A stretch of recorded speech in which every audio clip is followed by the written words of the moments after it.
ಬನ್ನಿ ವೀಕ್ಷಕರೇ, ಮುಂದಿನ ರಾಶಿ ಮಿಥುನ ರಾಶಿ. ಮಿಥುನ ರಾಶಿಯ ಒಂದು ಮೇ ತಿಂಗಳ ಮಾಸ ಭವಿಷ್ಯ ಹೇಗಿದೆ ಅಂತ ತಿಳ್ಕೊಳ್ಳೋಣ. ಮೇಡಮ್, ಮುಂದಿನ ರಾಶಿ ಮಿಥುನ ರಾಶಿ. ಮಿಥುನ ರಾಶಿಯ ಮಾಸ ಭವಿಷ್ಯ ಹೇಗಿದೆ ಅಂತ ತಿಳಿಸಿ. ಖಂಡಿತವಾಗ್ಲು ನೋಡಿ, ಮಿಥುನ ರಾಶಿಯವರ ರಾಶ್ಯಾಧಿಪತಿ ಆಗಿರುವಂತಹ ಬುಧ ಗ್ರಹ ಇವರಿಗೆ 12ನೇ ಮನೇಲಿ ಸಂಚಾರ ಮಾಡ್ತಿರ್ತಾನೆ. ಅಂದ್ರೆ ಏನು, ವರ್ಷದ ಈ ತಿಂಗಳ ಬಿಗಿನಿಂಗ್ ಅಲ್ಲಿ ಬದಲಾವಣೆಯ ನಂತರ ಒಂದು ಒಳಿತನ್ನ ನೋಡುವಂತ ಟೈಮ್ ಆಗತ್ತೆ. ಸೊ ಅಲ್ಲಿವರೆಗೂ 23ನೇ ತಾರೀಕುವರೆಗೂ ಕೂಡ ಸ್ವಲ್ಪ ಖರ್ಚು ಜಾಸ್ತಿ ಆಗತ್ತೆ. ಬಿಸ್ನೆಸ್ ಏನಾದ್ರು ಮಾಡ್ತಾ ಇದಾರೆ ಅಂತಂದ್ರೆ ಬಿಸ್ನೆಸ್ ಅಲ್ಲಿ ಸ್ವಲ್ಪ ಇವರಿಗೆ ಹಿನ್ನಡೆ ಆಗುವಂತದ್ದು, ಅಥವಾ ಇವ್ರು ಅನ್ಕೊಂಡಂತ ಲಾಭಗಳು ಬರ್ದೇ ಇರುವಂತ ಒಂದು ಸಾಧ್ಯತೆಗಳು ಕೂಡ ಇರುತ್ತೆ. ಇನ್ನು ಆರೋಗ್ಯ ಸಮಸ್ಯೆ ಏನಾದ್ರು ಬರುತ್ತಾ ಅಂತಂದ್ರೆ ನರಕ್ಕೆ ಸಂಬಂಧಪಟ್ಟಿರೋ ಕೆಲವು ಸಮಸ್ಯೆಗಳನ್ನು ಕೂಡ ಇವ್ರು ಎದುರಿಸಬೇಕಾಗಿ ಬರುತ್ತೆ. ಜೊತೆಗೆ ಇವರಿಗೆ ಸೂರ್ಯನು ಕೂಡ 12ನೇ ಮನೆಗೆ ಬಂದ್ಬಿಡ್ತಾನೆ. ಸೊ 12ರಲ್ಲಿ ಸೂರ್ಯ ಇದ್ದಾಗ ಆಸ್ ಯೂಶಲ್ ಏನು ಗೌರ್ಮೆಂಟ್ ರಿಲೇಟೆಡ್ ವರ್ಕ್ ಗಳೇನಾದ್ರು ಮಾಡ್ತಾ ಇದ್ರೆ ಅದರಲ್ಲಿ ಪ್ರಾಬ್ಲಮ್ಸ್ ಆಗೋದು, ಅಥವಾ ಯಾರನ್ನ ಗೌರ್ಮೆಂಟ್ ಉದ್ಯೋಗಿಗಳು ಮಿಥುನ ರಾಶಿಯವರು ಇದ್ರು ಅಂತಂದ್ರೆ ಅದ್ರಲ್ಲಿ ಸ್ವಲ್ಪ ಕ್ವೈರೀಸ್ ಬರೋದು, ಕೆಲಸಗಳು ಕಂಪ್ಲೀಟ್ ಆಗಿಲ್ಲ ಅಂತಂದ್ರೆ ಸುಮ್ನೆ ನೋಟಿಸ್ ಗಳು ಇಶ್ಯೂ ಆಗುವಂತದ್ದು, ಈ ಸಮಸ್ಯೆಗಳನ್ನ ಎದುರಿಸಬೇಕಾಗುತ್ತೆ. ಗೌರ್ಮೆಂಟ್ ಇಂದ ಆಗೋ ಎಲ್ಲಾ ಕೆಲಸಗಳು ಕೂಡ ಡಿಲೇ, ತುಂಬಾ ನಿಧಾನ ಆಗೋದು, ಅಥವಾ ಕೆಲಸಗಳೇ ಆಗಲ್ಲ. ಆದಷ್ಟು ನೆಗೆಟಿವಿಟಿ ಆಗೋದು ಜಾಸ್ತಿ ಆಗುತ್ತೆ. ಇವಾಗ ನೋಡಿ, ರೋಡ್ ಸೈಡ್ ಅಲ್ಲಿ ಒಂದ್ ಮನೆ ಇರುತ್ತೆ ಅಂತ ಇಟ್ಕೊಳ್ಳಿ, ಗವರ್ಮೆಂಟ್ ಇಂದ ಒಂದ್ ನೋಟಿಸ್ ಬರುವಂತದ್ದು, ರೋಡ್ ಸೈಡ್ ಅಲ್ಲಿ ಮನೆ ಇದೆ, ನಾವು ಇದನ್ನ ಒತ್ತುವರಿ ಮಾಡಿ, ಅದ್ ಮಾಡೋದು ಬಿಡೋದು ಸೆಕೆಂಡ್ರಿ, ಬಟ್ ವಿಚಾರಗಳು ಬಂದ್ಬಿಡುತ್ತೆ. ಸೊ ಅದಕ್ಕೆ ಸ್ವಲ್ಪ ಕೇರ್ಫುಲ್ ಆಗಿದ್ರೆ ಒಳ್ಳೇದು. ಆ ತರದ್ ಏನಾದ್ರು ಸಮಸ್ಯೆಗಳಿತ್ತು ಅಂದ್ರೆ ಮೊದ್ಲೇ ಅದನ್ನೆಲ್ಲ ಓಡಾಡ್ಕೊಂಡು ರೆಡಿ ಮಾಡ್ಕೋಬೇಕು.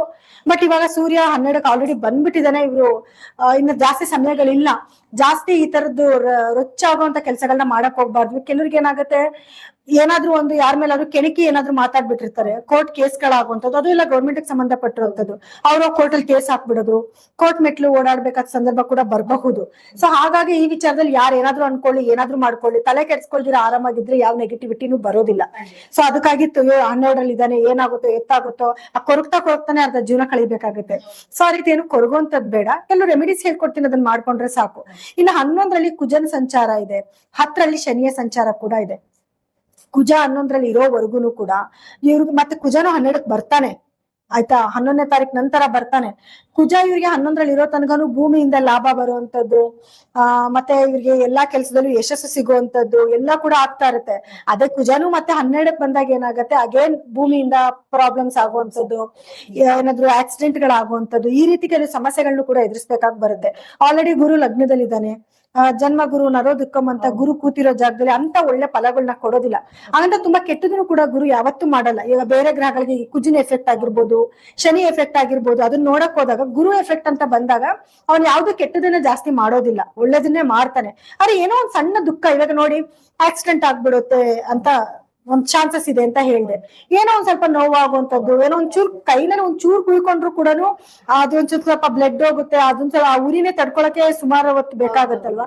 ಆ ರೀತಿ ಸಣ್ಣ ಪುಟ್ಟ ಕೆಲವು ಸಮಸ್ಯೆಗಳು ಬರುವಂತ ಚಾನ್ಸಸ್ ಇರುತ್ತೆ. ಕೇರ್ಫುಲ್ ಆಗಿರ್ಲಿ. ಇವರು ಕೂಡ ಲಾಂಗ್ ಟ್ರಾವೆಲ್ ಮಾಡದೇ ಇರೋದು ಒಳ್ಳೇದು. ಆದಷ್ಟು ಅನಿವಾರ್ಯ ಪರಿಸ್ಥಿತಿ ಇದ್ದಾಗ ಏನು ಮಾಡಕ್ಕಾಗಲ್ಲ, ಬಟ್ ಪ್ರಿಕಾಷನ್ಗಳು ತಗೊಂಡು ಹೋಗ್ಲಿ, ಸ್ಪೀಡ್ ಕಂಟ್ರೋಲ್ ಅಲ್ಲಿ ಇರ್ಲಿ, ಆವಾಗ ಸ್ವಲ್ಪ ನೆಗೆಟಿವಿಟಿನ ಅವಾಯ್ಡ್ ಮಾಡ್ಕೋಬಹುದು. ಇನ್ನ ಬಿಸ್ನೆಸ್ ಅಂತ ಬಂದಾಗ ಸ್ವಲ್ಪ ಜಾಸ್ತಿ ಪ್ರಯತ್ನ ಮಾಡಿದ್ರೆ ಮಾತ್ರ ಒಳ್ಳೆ ಫಲಗಳನ್ನ ಖಂಡಿತವಾಗ್ಲೂ ನೋಡಬಹುದು. ಮತ್ತೆ ಇವ್ರಿಗೆ ರಾಹು ಕೂಡ 9ರಲ್ಲಿ ಇದ್ದಾನೆ. ಸೊ ತಂದೆ ಆರೋಗ್ಯಕ್ಕೆ ಅಷ್ಟು ಒಳ್ಳೇದಲ್ದೆ ಹೋದ್ರು ಕೂಡ ಅಧಿಕವಾದ ಲಾಭನೂ ಕೊಡ್ತಾನೆ, ನಷ್ಟನೂ ಕೊಡ್ತಾನೆ. ಎರಡೂ ಕೂಡ ವೇರಿಯೇಷನ್ ಆಗ್ತಾ ಇರುತ್ತೆ. ಇವ್ರಿಗೆ ಈ ತಿಂಗಳಲ್ಲಿ ಏನಾದ್ರು ನ್ಯೂ ಸ್ಟಾರ್ಟ್ಅಪ್ ಏನಾದ್ರು ಮಾಡ್ತಾರಾ ಅಂತಂದ್ರೆ ಈ ತಿಂಗಳು ಬಿಟ್ಟು ಮುಂದಿನ ತಿಂಗಳು ಮಾಡೋದೇ ಒಳ್ಳೇದು ಅಂತ ಹೇಳ್ಬೋದು. ಎಲ್ಲಾ ಗ್ರಹಗಳ ಒಂದು ಸ್ಥಾನಮಾನ ಬದಲಾವಣೆ ನಂತರ ಅದರಲ್ಲೂ ಗುರುನು ಕೂಡ ಬದಲಾವಣೆ ಆಗ್ತಾನೆ. ಅದಾದ್ಮೇಲೆ ತುಂಬಾ ಅದ್ಭುತವಾದ ಸಮಯ ಇರುತ್ತೆ. ಅಲ್ಲಿವರೆಗೂ ಸ್ವಲ್ಪ ನ್ಯೂ ಸ್ಟಾರ್ಟ್ಅಪ್ಸ್ ಏನು ಮಾಡದೇ ಇದ್ರೆ ಒಳ್ಳೇದು ಅಂತ ಹೇಳ್ಬೋದು. ಗುರುಬಲ ಇದೆ, ಇಲ್ಲ ಅಂತಲ್ಲ. ಗಂಡು ಹೆಣ್ಣು ಹುಡುಕಾಡೋದು, ಮದುವೆ ಯೋಗ ಕೂಡ ಬರುವಂತದ್ದು, ಒಳ್ಳೆ ಕೆಲಸಗಳು ಮಾಡೋದಕ್ಕೂ ಕೂಡ ಅನುಕೂಲವಾದ ಸಮಯನೇ. ಬಟ್ ಇನ್ನೂ ಅದ್ಭುತವಾದ ಸಮಯ ಬರ್ಬೇಕು ಅಂದ್ರೆ ಈ ತಿಂಗಳಿಗಿಂತ ಮುಂದಿನ ತಿಂಗಳು ಮಾಡ್ಕೊಂಡ್ರೆ 12ನೇ ಮನೇಲಿ ಯಾವ್ದು ಗ್ರಹಗಳು ಅಷ್ಟೊಂದು ಇರೋದ್ರಿಂದ ಇವ್ರಿಗೆ ಒಂದೊಂಚೂರು ಲಾಭನ ನೋಡ್ಬಹುದು. ಜೊತೆಗೆ ಇವ್ರಿಗೆ ಶುಕ್ರನ ಸಂಯೋಗ, ಶುಕ್ರ ಮತ್ತೆ ಗುರುವಿನ ಸಂಯೋಗ, ಜೊತೆಗೆ ಬುಧನು ಬಂದು ಸೇರ್ಕೊಂತಾನೆ ಒಂದ್ ಸ್ವಲ್ಪ ದಿವಸ, ಅಂದ್ರೆ 23ನೇ ತಾರೀಕು ನಂತರ. ಅವಾಗ ಒಂದ್ ಸ್ವಲ್ಪ ಟೈಮ್ ತುಂಬಾ ಚೆನ್ನಾಗಿರುತ್ತೆ. ಸ್ವಲ್ಪ ಸೆಲ್ಫ್ ಕಾನ್ಫಿಡೆಂಟ್ ಬರುತ್ತೆ. ಮತ್ತೆ ಇವ್ರಿಗೆ ಮದುವೆ ಹುಡುಕಾಟ ಚೆನ್ನಾಗಿರುತ್ತೆ. ಹುಡುಕಾಟದಲ್ಲಿ ಬೇಗ ಸಿಗುವಂತದ್ದು, ಗಂಡ ಹೆಂಡತಿ ಮದುವೆಯಲ್ಲಿ ಪ್ರೀತಿ ವಿಶ್ವಾಸ ಜಾಸ್ತಿ ಆಗುವಂತದ್ದು, ಇದೆಲ್ಲಾನು ಕೂಡ ಮಿಥುನ ರಾಶಿಯವ್ರಿಗೆ ಆಗುತ್ತೆ. ಬರೀ ನೆಗೆಟಿವ್ ಅಂತ ಹೇಳಕ್ಕಾಗಲ್ಲ, ಪಾಸಿಟಿವ್ ಕೂಡ ಆಗ್ತಾ ಇದೆ ಇವ್ರಿಗೆ, ಇಲ್ಲ ಅಂತಲ್ಲ. ಅಂದ್ರೆ ಸ್ವಲ್ಪ ನೆಗೆಟಿವಿಟಿ ಜಾಸ್ತಿ ಇದೆ ಅನ್ನೋದನ್ನ ಒಂದ್ ಸ್ವಲ್ಪ ನೋಡ್ಕೋಬೇಕು. ಈಗ ಮನುಷ್ಯ ಅಂತ ಅಂದ್ಮೇಲೆ ಕೆಲಸ ಕಾರ್ಯ ಮಾಡ್ದಲೇ ಇರೋದಕ್ಕಾಗಲ್ಲ. ಹೌದು. ಕೆಲಸ ಕಾರ್ಯ ಮಾಡಕ್ ಹೋದಾಗ ತೊಂದರೆಗಳಾಗತ್ತೆ ಅಂತ ಅಂದಾಗ ಅದ್ರ ಜೊತೆಗೆ ನಾವು ಒಂದು ಮುಂಜಾಗ್ರತೆ ಕ್ರಮಗಳನ್ನ ವಹಿಸ್ಕೊಂಡು ಕೆಲಸ ಮಾಡಿದ್ರೆ ಯಾವ ರೀತಿ ತೊಂದ್ರೆ ಆಗೋದಿಲ್ಲ. ಸೊ ಆ ವಿಚಾರವಾಗಿ ಈ ಒಂದು ರಾಶಿಯವರು ಯಾವ ರೀತಿ ಒಂದು ಪರಿಹಾರನ ಮಾಡ್ಕೊಂಡ್ರೆ ಆ ಒಂದು ತೊಂದರೆಗಳಿಂದ ದೂರ ಆಗ್ಬೋದು. ಹೌದು, ಈಗ ಇವ್ರಿಗೆ ನೋಡಿ 23ನೇ ತಾರೀಕುವರೆಗೂ ಬುಧ 12ರಲ್ಲಿ ಇರ್ತಾನೆ ಅಂತ ಹೇಳಿದೆ. ಹಂಗಾಗಿ ಬುಧನ ಒಂದು ಪರಿಹಾರ ಮಾಡ್ಕೊಳ್ಳಿ. ಏನ್ ಮಾಡ್ಬೇಕು ಅಂತಂದ್ರೆ ಹೆಸರು ಕಾಳನ್ನ ದಾನ ಮಾಡುವಂತದ್ದು, ಯಾವ್ದಾದ್ರು ಒಂದು ಬಡವರಿಗೆ ದಾನ ಮಾಡುವಂತದ್ದು, ಸ್ವಲ್ಪ ಗಿಡಗಳಿಗೆ ನೀರ್ ಹಾಕುವಂತದ್ದು, ಪಕ್ಷಿಗಳಿಗೆ ಕಾಳು ಹಾಕುವಂತದ್ದು, ನಮ್ಮನ್ನ ಆಸ್ ಯೂಶುವಲ್ ಎಲ್ಲಾ ಟೈಮಲ್ಲೂ ಕೂಡ ಕೇಳುವಂತದ್ದು ಎಷ್ಟೋ ನೆಗೆಟಿವಿಟಿನ ಕಮ್ಮಿ ಮಾಡುತ್ತೆ.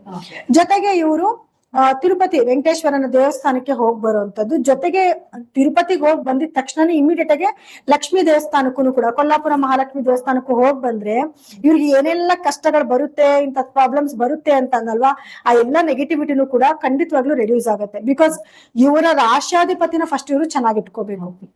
ನೋಡೋದಿಲ್ಲ ವೀಕ್ಷಕರೇ, ಈ ಒಂದು ಮಿಥುನ ರಾಶಿಯ ಮಾಸ ಭವಿಷ್ಯ ಹೇಗಿತ್ತು ಅಂತ. ಹಾಗಿದ್ರೆ ಬನ್ನಿ ಮುಂದಿನ ರಾಶಿ ಬಗ್ಗೆ ತಿಳ್ಕೊಳ್ಳೋಣ.